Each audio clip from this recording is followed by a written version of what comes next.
আমার মতো একটা ছাগলের কাছে কেনই বা কেউ ফিরে আসবে? আত্মসমালোচনার আড়ালে লুকিয়েছিল গভীর ভালোবাসা। রাহুলের সেই পডকাস্টের স্বীকারোক্তি আজ আরো বেশি কষ্ট দেয়। দূরত্ব, ভাঙন, ভুল বোঝাবুঝি সবকিছুর পরেও প্রিয়াঙ্কার প্রতি সেই গভীরতা একটুও কমেনি। শেষ পর্যন্ত থেকে গেল শুধু অনুভূতি আর একরাশ না বলা কথা। হয়তো কিছু কথা থাকে যা মানুষ চলে যাওয়ার পরেই সবচেয়ে বেশি কানে বাজে। রাহুল আজ নেই, কিন্তু তার বলা কিছু কথাই যেন আজ আরো গভীর হয়ে বাজে। এক পডকাস্টে নিজের দিকে আঙুল তুলে হেসে বলেছিলেন, আমার মতো একটা ছাগলের কাছে কেনই বা ফিরে আসবে? শুনতে মজা, কিন্তু কথার ভেতরে ছিল অপরাধ, ছিল অনুতাপ, আর ছিল এক রাশ ভালোবাসা। ভুল হয়েছিল, সম্পর্ক ভেঙেছিল, দূরত্ব তৈরি হয়েছিল, তবুও ছিল অটুট টান।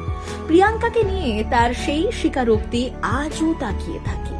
এই একটা বাক্যেই লুকিয়ে আছে না বলা হাজারটা গল্প।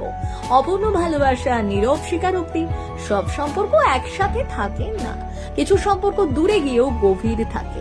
হয়তো ভালোবাসা মানে ফিরে পাওয়া নয়, ভালোবাসা মানে শেষ পর্যন্ত অনুভবটা বাঁচিয়ে রাখা।